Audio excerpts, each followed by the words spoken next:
Yo, what's going on, Arkansas Razorback fans? Welcome to Hogvillenet YouTube. I am Ty Hudson. Alongside me today, it is none other than Kevin McPherson, fellow Hogville.net peer and a basketball junkie, and he is one. Trust me. Read his articles. You'll know for a fact this guy eats, breathes, and lives this stuff. Kevin, thanks for taking time out of your day to sit here and chat a little hog basketball with me, man. Ready to do it, Tom. I'm all you talk about the basketball junkie stuff. You know what that means? I can never get enough. So, if I could just, inject it directly into the veins. I know that sounds a little crude, but the analogy is I can't get it into my brain fast enough. The more we talk about, the more I can drag this out and keep you from getting other stuff that's important to you, the happier I am, because I just want to keep talking hoops. Man, I could talk all day. This team, I know I'm excited. I know you're excited. The casual fan who, maybe they're casual for a reason, but then Musk comes along. We get back-to-back Elite Eights. The ceiling has all of a sudden, it feels like it's opened back up. When I was a kid, making the Elite Eight Final Four was an expectation. I mean, that's just the way it was under Nolan. And you look at these last two seasons, and now we're going into this year with this unprecedented class, number 2 class in the country behind only Duke. The excitement is through the level, and then you add in the transfer stuff. We got correct me if I'm wrong, this is the third time they've got together in practice, but it's the first time we've had exposure through the media. Yeah, well, so they've been doing limited practices for a couple of months, about 8 weeks worth of 4 hours per week. So, they typically cut that up into about an hour, 4 days a week. And what they do in that time, Musselman is a master at getting a lot done in a short amount of time. I mean, most of their station work in that limited time is, no more, anywhere from 1 minute to 2 minute to 4 minute drills. And they just put a bunch of those together to pack up an hour. So he gets a lot done, but this is full practice. So from that standpoint, you're correct. It's the third out of 10. They've got 10 full practices the NCAA has allotted before they take this European tour, the 4-game exhibition tour. And so this was the media window for that was yesterday, about 40 minutes at the end of practice that we got to see. And it was their third full practice. So I just talked about how Musselman gets a lot done in those 1 hour practices. Imagine what he can do when you double that time, and so, they talked about that, and really it's just more of the same, but more time to do it, especially I think what they're probably doing a lot more of right now than what they were doing is full contact live 5-on-5. And we got to see a good amount of that yesterday, Ty. A lot of stuff that I gleaned from that, a lot of things you glean from a Musselman practice, and it's top notch. It feels like pro level stuff. I've been around college practices. There's a lot of coaches out there that do a good job. There's more than one way to skin a cat, but Eric Musselman is concise. He's clear. Everything moves at a fast pace. If you're not moving, you're not getting better. And I just think when you look at everything, yes, it's an unprecedented class. You mentioned that. It's a great recruiting class. But the constant is Eric Musselman. So when those saloon doors are swinging both ways with players coming and going, he's been used to that for decades because of that pro-level coaching and having players coming in and out of the G League and CBA in free agency and having to deal with players being called up or moved around. Now at the college level, it is like that. That's the landscape all over college basketball, not just at Arkansas. He talked about it again yesterday, but he's got the experience and background. I think he embraces that. 11 newcomers out of 13 guys. We're going to talk a lot about this practice, but he doesn't back down. And is not shy about his preparation and his vision for what he wants to do. And it's all about getting everybody on board. And I think we've got some really good some really good passing glances yesterday at what some of that means with this group. Well, I saw so by the way, if anyone doesn't already, you need to follow. First off, you need to follow Kevin, of course, on Twitter. That is at Arkansas Hoop Scoop on Twitter. Follow Hogville. And we've got the latest for you. And, of course, everything that you're hearing right here, Kevin's got some articles out. Be sure you're there. It's all free. That's the difference between us and everyone else. We're free, and it is quality content when you consider who's on board at Hogville. It's spectacular. Kevin, So I did read your article yesterday, and again, I want to drive people there. I will be sure, for those of you who are watching this, that link will be provided for you down below in that little more tab down below the video here on your phone or however you're watching. Let me pull up my notes here that I had. The first thing I wanted to ask you, I wanted to talk really quick, and this is a question I've already been asked a lot. I'm sure you have as well.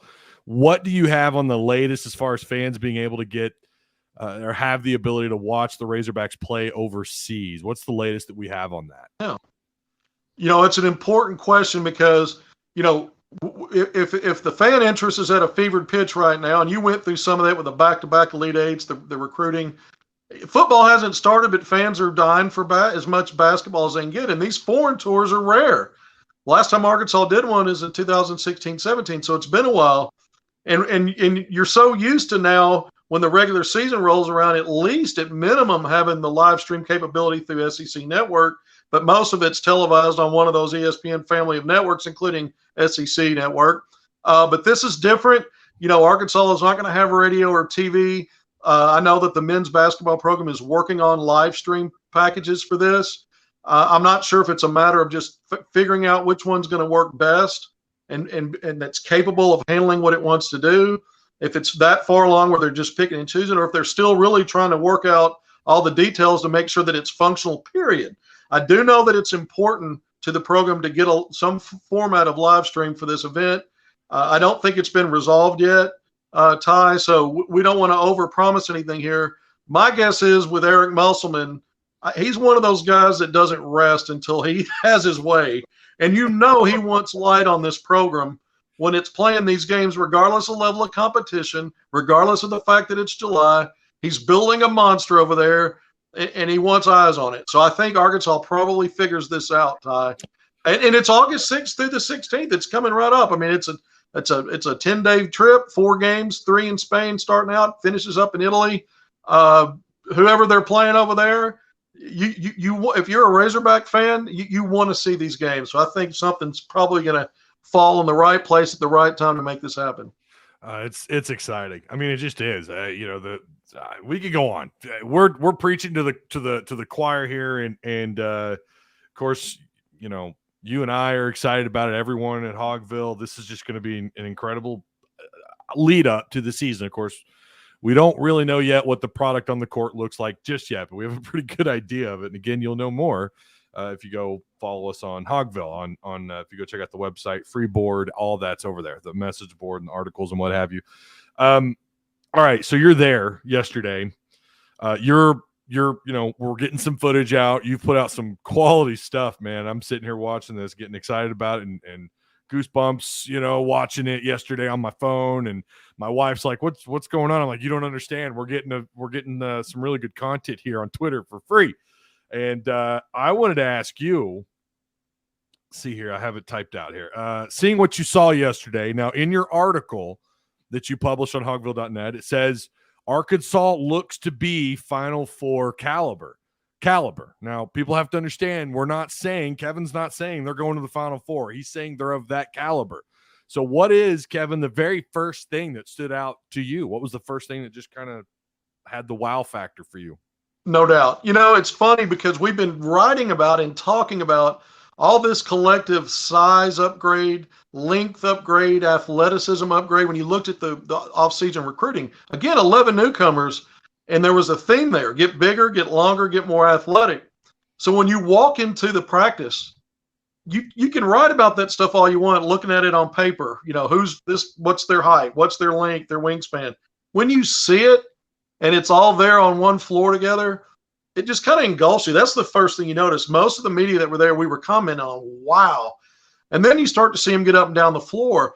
And anytime some teams go a season or 2 or 3 without having a special athlete or some guy that has some freakish package of things, whether it's a combination of their size and length and athleticism or 1 or 2 of that. Sometimes you have one guy like that. Michael Qualls comes to mind a few years ago.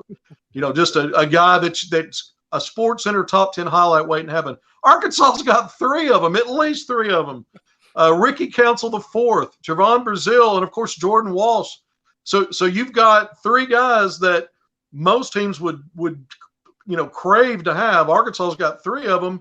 And then you look in the backcourt, Nick Smith Jr., 5-star, 6'5", Anthony Black pushing 6'8", a point guard, a primary handler. So you've got size, and they're no slouches athletically. They're plus athletes.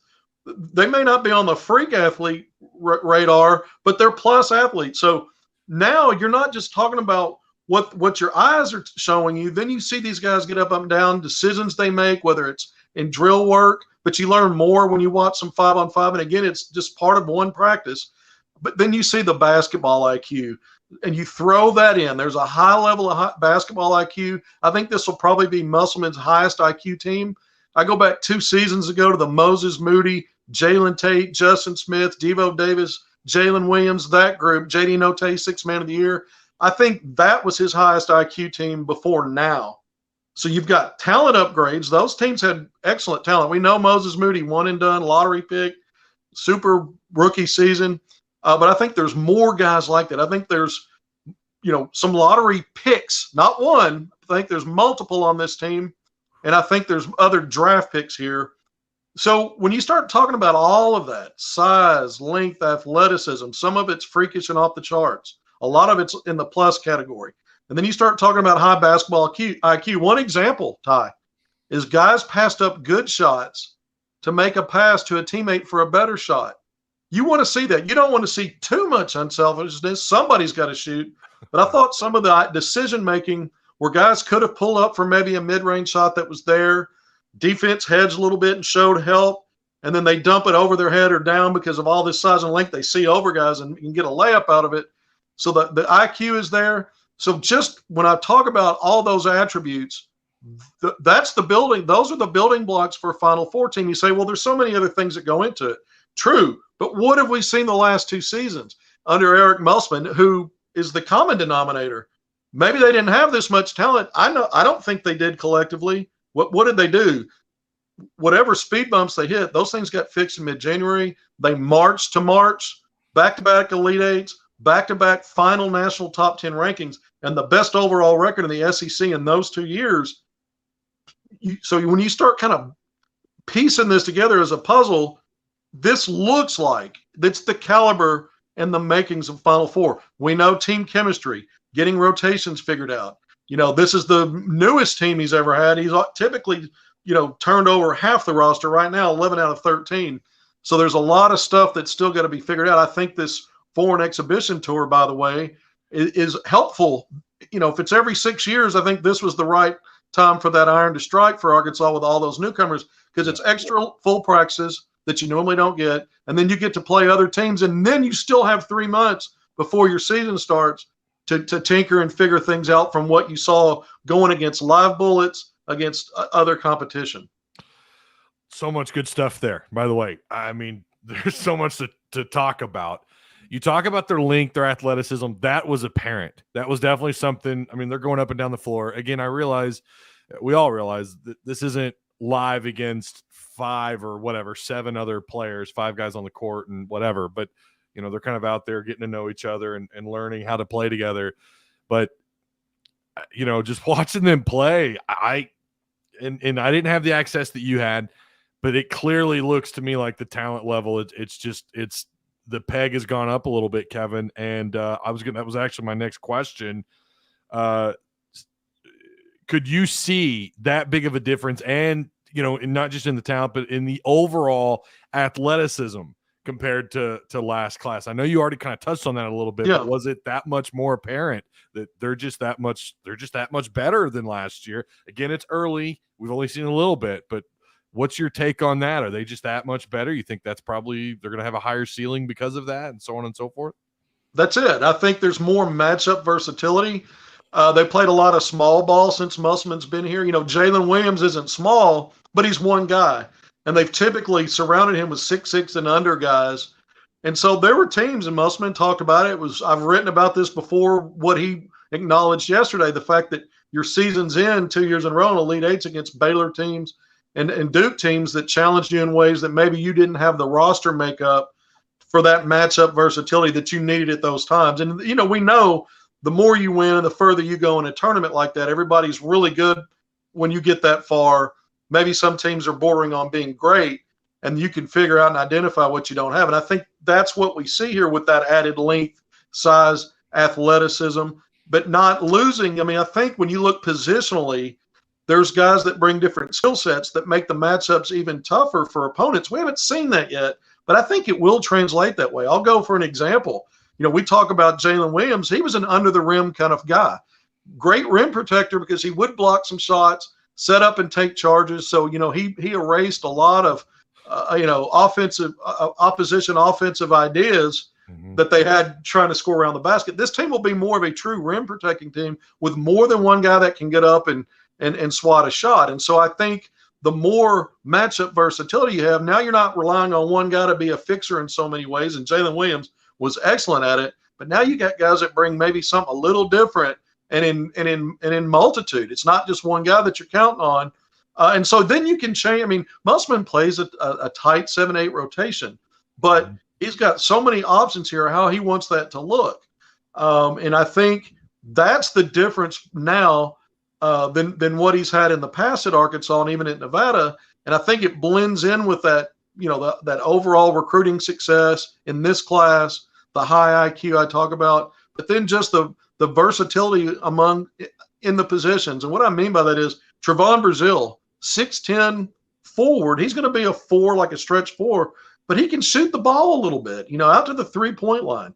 He can create. He's got a good enough bounce and handle to create a mid-range shot for himself. And then he's an above the rim finisher, so he's going to be able to attack in many ways. I look at a guy like Anthony Black and a guy like Nick Smith Jr., who I think we're going to talk more about those guys, but just from a standpoint of identifying the weapons they have around them, when you talk about Brazile, Ricky Council, Jordan Walsh, and some others, they can find those guys from anywhere on the court as facilitators and get them easy baskets. So I think because of all of these things we're talking about, if there are aspects of the game you can make it easier by being more versatile in your matchups, having more length, athleticism, it all kind of comes together and gives you a chance to move that needle in your program. And I think, I asked Eric Melsel about it. We'll talk more about that too. But I think Arkansas does have a chance to go farther than it's gone in 28 years when you go back to Nolan's era, when they were, I think, 3 Final Fours in a 6-year span, and a national championship and a national runner-up and a couple of Sweet 16s and Elite 8 in there. Impressive stuff. Yeah, when I was a kid, that was the expectation. Like, everyone wore Razorback. They had the Corliss jersey. Like, it was cool, to be a Razorback basketball fan, to have that merch. You were so proud of the program. And not that they weren't under Mike or Pelfrey or, Stan Heath, but, like, they're just that pride just kind of, I don't know, it went out the window a little bit there in the later Nolan years. The fact that it's been, I'm 39. The fact that we've gone through the 2000s and the program had that kind of drought for as long as it did is still just kind of hard for me to fathom when you look back, when, again, they were just, that was the expectation. You just laid it out right there. Like, the expectation was Final Fours, Elite Eights. If you got eliminated in the Sweet 16, it was like, what just happened? What just happened? This run was for nothing. And not that long ago, we would have killed for a Sweet 16 appearance. If only we could get by North Carolina. You mentioned Ricky Council. I've heard his name brought up quite a bit. What was it about him? Everyone's, oh my God, Ricky Council, this and that. What was it about him yesterday? What did you see in him that maybe kind of took your eye? Well, he's explosive. He's 6'6". He's put together well. He's an explosive leaper. He's one of those guys where jaws are dropping because it looks like his head's rim level, and then he finishes with power. There's nothing light about the way he rams one home. And, there's been some great dunkers. I mentioned Michael Qualls earlier. This is a guy that's on that elite, above the rim, slash and smash kind of finisher, and fans love that, right? But I think the real value here, and that's valuable, believe me, because it gets everybody excited. That guy's going to make some sports in their top tens. But what I really like about him is he's really good at putting the ball on the floor, getting by his guy, and slashing to the basket. You don't have to dunk everything. He had a nice finish yesterday that I put out where he went hard left and got the ball off the glass with his left hand, and it was just a beautiful move. And I think he's a guy that creates offense that way. Now, Musselman feels like he's a guy that Maybe you can give him something behind the 3-point line, and we'll see. Does he have a little package where he gets to spots in mid-range and pulls up and feels comfortable? But his drive game to the basket, whether he's dunking or not, is something that I think fans are going to really like. And then I think defensively, Musselman loves those 6'6" guys that have athleticism, some length, and some strength, because they maybe can defend multiple positions. And I think that's another area to keep an eye on, because Eric Musselman, we can talk about all the flash and all the spark with this talent on the offensive end, some of the wow things they can do, but it's always going to boil down to what they do on defense. Can they keep their assignments? Can they stay attached to their man? Can they help in team defense and rotations and close out? Can they communicate? Can they get to the spots they're supposed to be? Just simple stuff with footwork and where they need to be, whether it's in a pick and roll situation, whatever it is. And so I think those things are going to, for all of these guys, are going to matter in terms of what kind of minutes and role they have.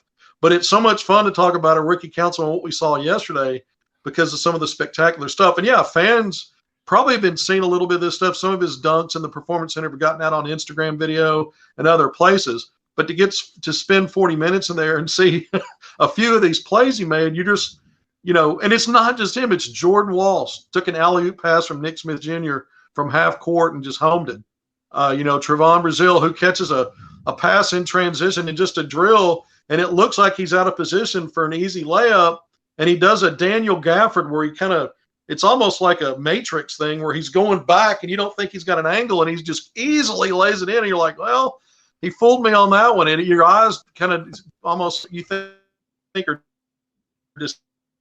deceiving. When you've got special gifts physically, and then there's an understanding on how to finish with those gifts, again, there's a lot of wow moments at a practice in just 40 minutes yesterday. Is it fair to say, and this is something Musselman's talked about a little bit, is it fair to say this year they may have more two-way players on that roster? On guys that can play both offense and defense. Is it fair to say that they may have more of that this year? I mean, it feels like a given, but I wanted your thoughts on that. Well, I think it's possible. Again, I talked about assignments and buying into what's being coached, and I think it becomes more of a challenge the more newcomers you have. But at the same time, when you've got all those physical attributes, like a guy like, for example, Jordan Walsh, who Musselman's talked about being a violent defender, and I watched him a lot, and he could literally defend 5 positions. That's how versatile he is. Yep. In high school. Now, I don't know if he's going to defend 5 at this level or not this soon, but with all his length and athleticism and then just grit defensively, it's almost baked in. And if these guys are coachable, then I think you're probably right, because there's only so much you can do if you're everywhere at the right place at the right time and take all the coaching. If you're not physically gifted, sometimes the shortcomings are going to show up no matter how hard you play. And I think a lot of these guys are already kind of, born on third base with their athleticism and length, right? So if they can take some coaching, you're probably right. There's probably more potential there for outstanding two-way players. Yeah, and I know some people are going to be like, well, that's a given when you've got the number 2 class and what they did in the transfer portal. It certainly seems to be the case, though. The more you watch the films and then you watch, I've watched quite a bit of their high school films. Yeah, Walsh, you're right. At the high school level, that was something that was mentioned. He could absolutely guard the 1 through 5, but then being able to come in as a freshman and do that at this level is something else entirely. Not that we haven't seen incoming freshmen do outstanding things, but to have someone like that, 6'7", what is he, 195, 200 pounds, and to be able to be that guy that maybe you can rely on, at least maybe 1 through 4 or whatever, to be able to defend against, that'd be pretty special to get something like that out of him. How do they manage? You mentioned a minute ago about all combined, even with Devo coming back and then what they have coming in this year. How on earth do they manage this rotation? Ty, I'm stumped. You had me at how.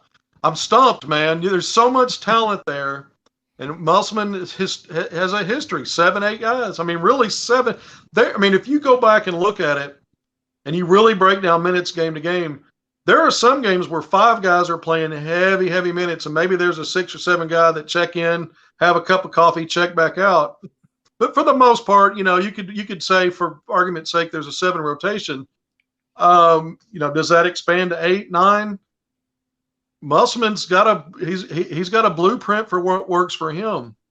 And so we're going to find out about that. I do think the foreign tour, I do think outside of some of their tough non-conference games that are, by the way, all played away from home, I think they're going to mostly schedule teams.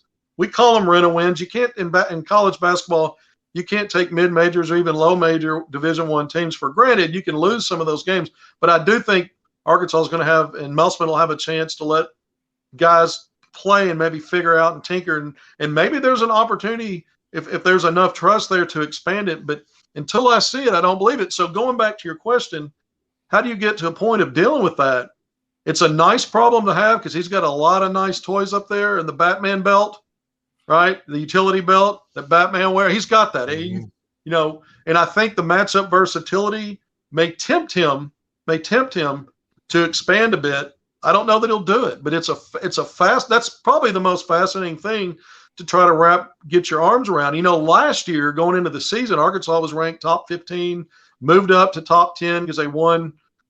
Started I think 9-0, and they never felt like at that point in the season worthy of those rankings. They seemed disconnected. There seemed to be, and then they hit those snags and they got blown out a couple of. They lost to Hofstra in North Little Rock. And then they mended things. Musselman tweaked his rotations and figured things out mid-January, and Arkansas did what it did. It was similar the season before. Some mid-season struggles, early SEC play, then you get on a run. With this team, so what he did was he tweaked rotations, but he didn't really expand them. So I'm wondering, because no team's perfect, right? And this is a lot of newcomers. And so I do think, this is the toughest non-conference schedule they've had, and I think it's the toughest SEC schedule they've had. The way that the matchups are coming in with the round robins with both Alabama and Kentucky added to what they already have, and some of the road games back at Tennessee. So I think there's always the possibility that he tweaks his philosophy a little bit, but I'll believe it when I see it, Ty. But I do think this lines up when I look at everything, even the schedule. Hope fans understand there may be some bumps and bruises, but Musselman has a track record of figuring those things out. And you'd love it as a fan to see 10 guys out there with all that talent playing. But more than that, you want Musselman to do what he's comfortable doing to put the best product on the floor the way he knows how to do it, because you got to trust it because he's been there, done that, and proven it. Yeah, and like you said, it does typically seem like it takes him till January to really start to figure out the rotation. And I'm not gonna lie, I fell victim to, my preseason pick for them last year. I think I said Sweet 16.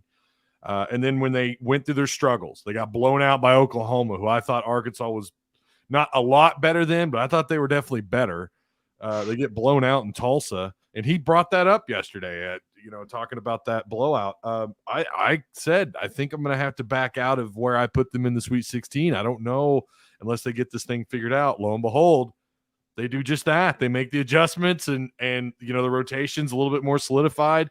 Likes gets pushed to the bench a little bit more, and Devo's coming off the bench more or put back on the bench and kind of back and forth there. And all of a sudden the rotation's perfect or I should say close to perfect. I mean, anytime you make a run like they did to the Elite Eight, pretty solid. When you combine his IQ, I think Musselman obviously has a really high basketball IQ, the rotation that he got figured out through the season, and then just the talent on the floor. It all just seemed to come together last year. And you think that's possible this year? We could see that where, they're still trying to figure things out simply because of the amount of depth they have, where we're not finding out what's going on with this team in terms of rotation until January. You think that's a possibility? I do, because in the previous seasons, he turned over half the roster, and some guys had different time frames for figuring things out, adjusting to roles, embracing, maybe some of their strengths and not focusing on them. And not all coaches have great success.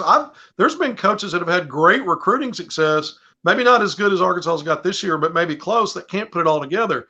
I don't worry about that with Musselman, but are you a Stranger Things fan at all? I love Stranger Things. Okay, let me give you an analogy. Awesome. I do too. Let me give you an analogy. Sure. I'm going to go to the upside down. I'm going to go to the villains, okay? But what are the villains? They work in coordination. They call it a hive mind, right? Yep. Everybody connected. And I think that's been the key for Musselman, is tinkering, tweaking rotation. And then he starts it on the defensive end. He's got to get everybody on the same page there, and he's got to figure out what combinations work. And I think that's where we saw them turn the tables.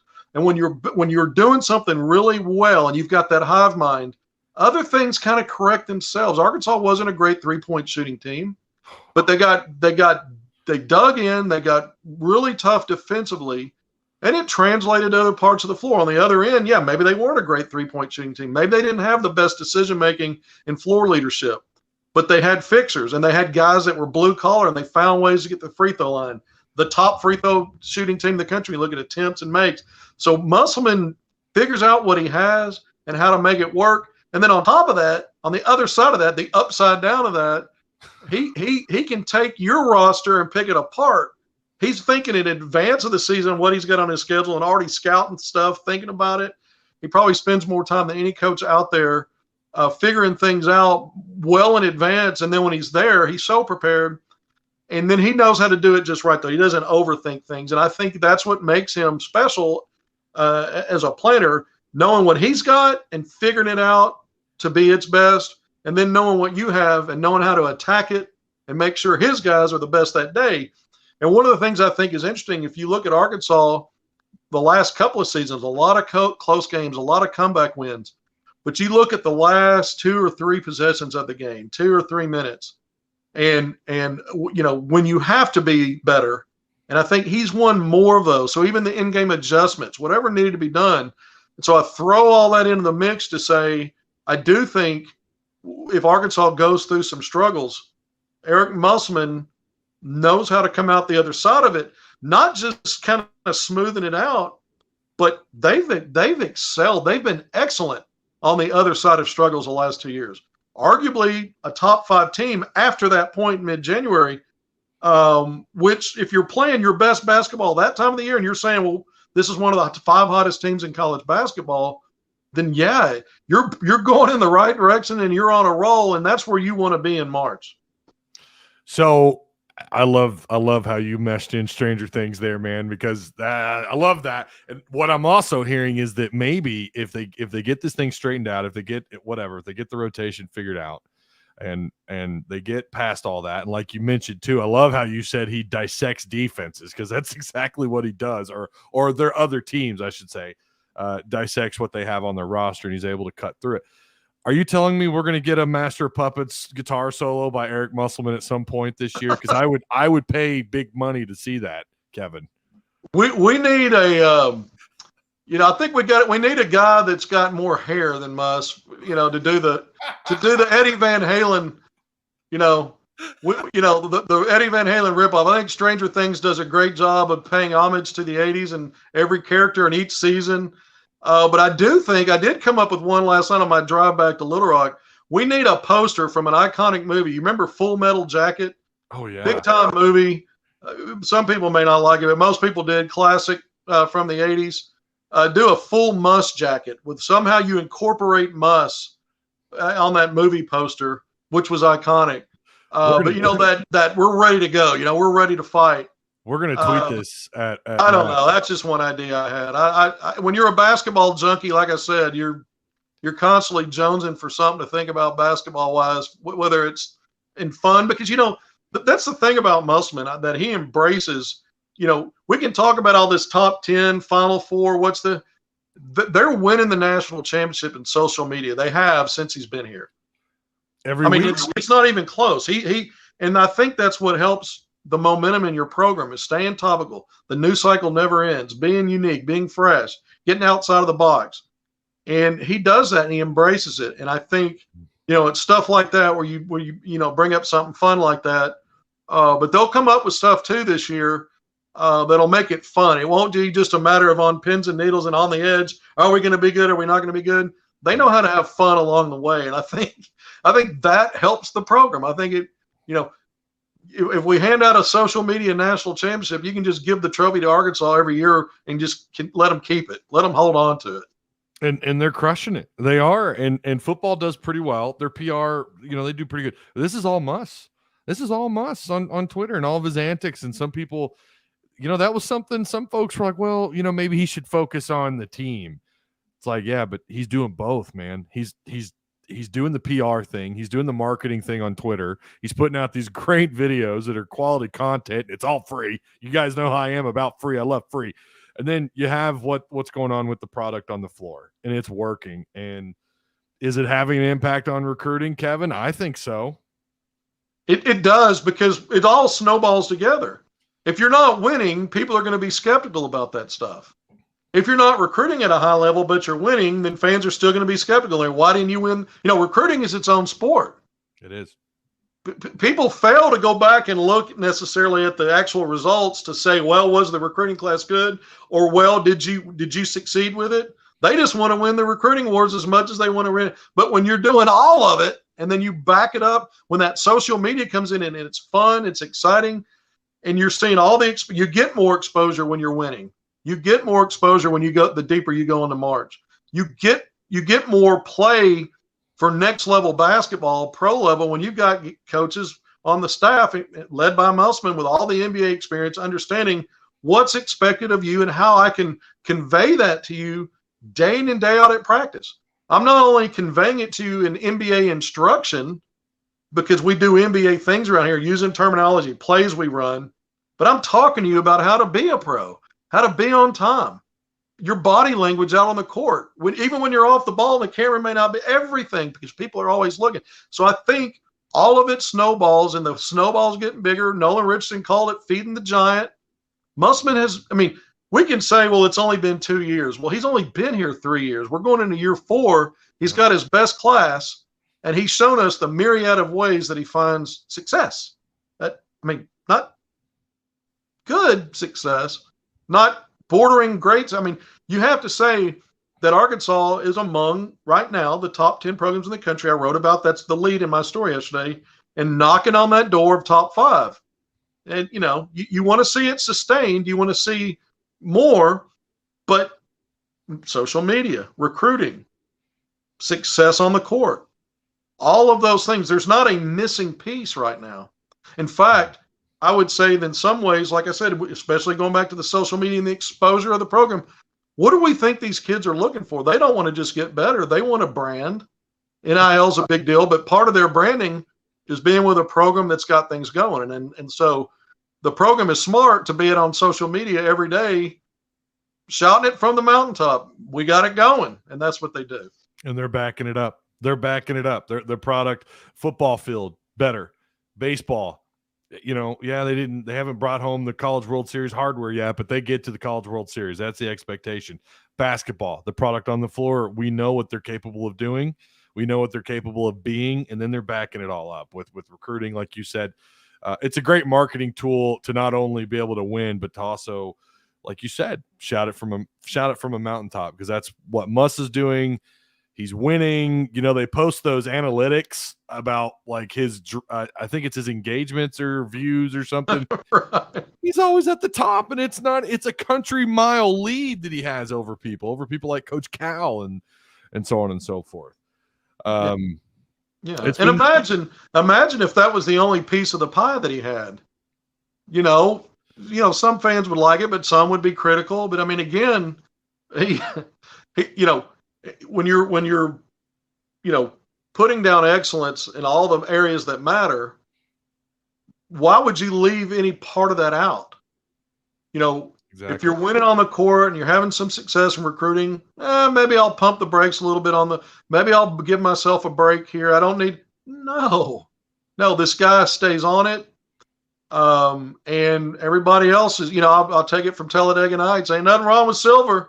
That's for everybody else, right? Tell them that, make them feel good, because they ain't playing for gold right now. Yeah.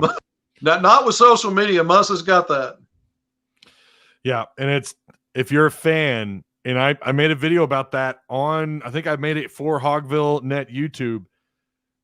Soak it all in, because this is unlike anything we've ever seen before. When you combine all sports, and then, like Kevin said, with what Muss is doing and how he's winning in different ways, soak it all in and absorb it and enjoy it, because we know not all this is permanent. Not all this who knows what the future holds, but boy, the future certainly looks bright for Arkansas basketball.